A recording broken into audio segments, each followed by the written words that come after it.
Hello my crafting friends. Today we have a reading journal to do.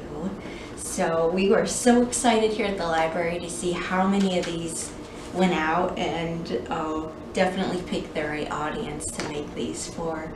So happy crafting, and I'm going to go through and show you just a sample way of how to set one of these up and give you some fun tips and tricks that I've learned along the way with making journals and reading journals too. So let's get started. So first let's get this reading journal decal on.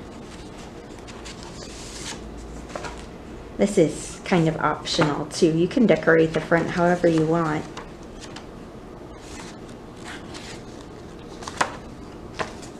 Oh, here it is. So you'll take your transfer paper,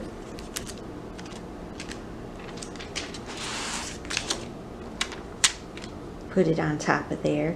If you don't get all the way to one edge, that's okay. Just peel that edge off last. I'm just rubbing it down really good with my fingernails, but you can use a credit card or something like that to rub it down. And then I peel the blue backing off, or white if you have black.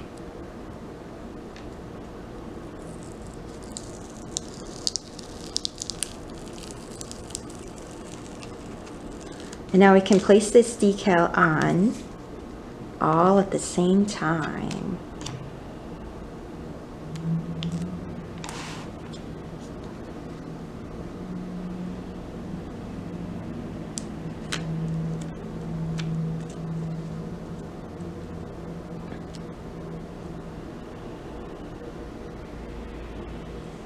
And if you're a perfectionist, I would definitely recommend using a ruler to get that on.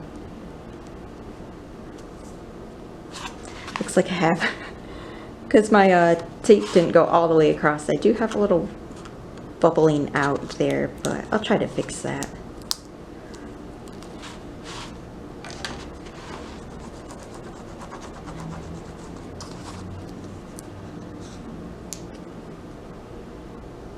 Hey, I think we got it.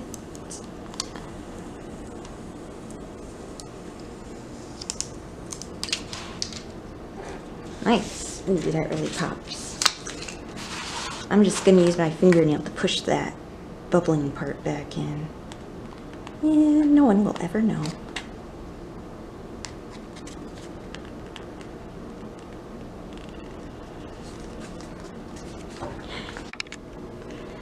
Doing your own DIY reading journal is a great way to personalize what you're really wanting to do. If you're not into DIY, there are some other options, or if you're thinking about giving a gift to someone who is into reading, you can buy pre-made ones, and there's 3 that I read about that were highly recommended. The first one is from the Moleskine, and they have a lot of passion journals. They just happen to have one that's specifically geared towards reading and books. So this would be perfect for the reader that you know, or yourself. And the second one is from the author of the blog Modern Mrs. Darcy, and she has spent a lot of time creating this journal and getting the format right. And from what I've seen in here, it's set up really nice and allows you to really record a lot of different kinds of details about what you're reading, and just provides you with a template for really good note-taking. And then the next one is more for the DIYer, but another one that was recommended was just a grid journal, so a grid notebook. So this is another one you would have to kind of design yourself, but there's a really nice index in the front that helps you manage the pages and keep track of where you're at in the journal. So there's that. So speaking of index, that was the very first page I put in my journal. I went ahead and put one in. And I would leave at least a couple pages for the index. You can either print it out on a piece of paper, or you can write it depending on your handwriting and how fancy you want to get. So if you do type it out, you just do it on like the half sheet, and then you can either tape or use double-sided tape or a glue stick or something to put that in there. So I started my index. Page 1 is to be read. So as you can see, I left a couple pages, and then here is the to be read list. I used my washi tape to make my the grid there. I forgot what that's called. Just a little template to help you organize. I put title and author, so these can be books that were recommended to you or you found in like our book list magazine, something like that. So just books that you're interested in reading.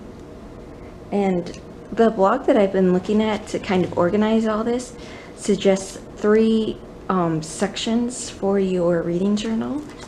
So the first one would be the reading goals or wish list. So that's kind of what this is. And if you're using the templates that I gave you, which you don't have to use, but that's also in there, I just cut mine up. And let's see if I can find that one. Here it is. So instead of writing this out, you could just tape that in there. And then don't forget your page number at the bottom, so you can keep track in your index where you're at in your journal. And that way you can flip through really fast to find different things. So there's that. Oh, back to the 3 sections. So it's like a 3-part message. So we have our reading list to be read. You can also do it as like your reading goals list too. So I think I have a page for that. Let's find that one. Blog. I'm getting there. So here would be an example of a like a reading goal page. So we have a monthly roundup. So you set a monthly target for how many books you want to read, and then you can keep track. So if you want to read, I don't know, 4 books, then you could keep track of the percentage. I can't do math right now. It's too early. But there's an example of a monthly goal. So that was part 1. Part 2 that you need in your journal, or is pretty common for reading journals, is reading challenges.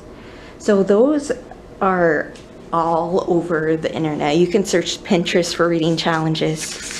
One really popular one right now is the Pop Sugar Reading Challenge.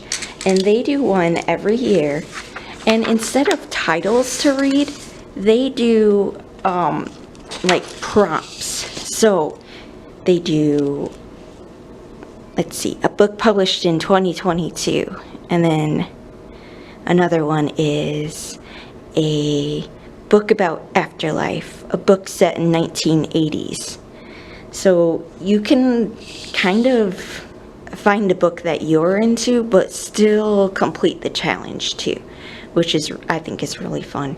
And then they have a more advanced one too. So something in advanced, a book featuring a parallel reality. That might be hard to figure out. But anyway, so there's an example of a reading challenge. And then there's all kinds of summer reading challenges. So we have an adult one here at the library. But I mentioned Modern Mrs. Darcy before, and she has like really updated challenges for each summer. So she does a summer reading guide, and she does amazing posts on the books that she picks. So you can go through and read with other people Shout out to Firekeeper's Daughter. That one is based in Michigan, if you're interested. Amazing book. So that was part 2, the reading challenge. So far we have your reading goals, reading challenge, which you can set up however you want. And the last part is your reading log, which is kind of up to you too. So here's a couple examples of how you could do it. So you could do both of these too. You could do your reading. This is just a basic reading log, and then you can rate it. And here is the book review. So you can kind of like pair a couple of these pages together if you want. You can just do the book review and that's your log. You can just do the reading log. It's kind of just like how you want to do it. And then Page Flutter also recommends that you keep detailed notes too about what you read. That's kind of optional. It's more of a personal thing, but if you are in a reading community and are recommending books a lot and hear that someone wants a book about a certain subject, you can go back through your notes and recommend something that you read.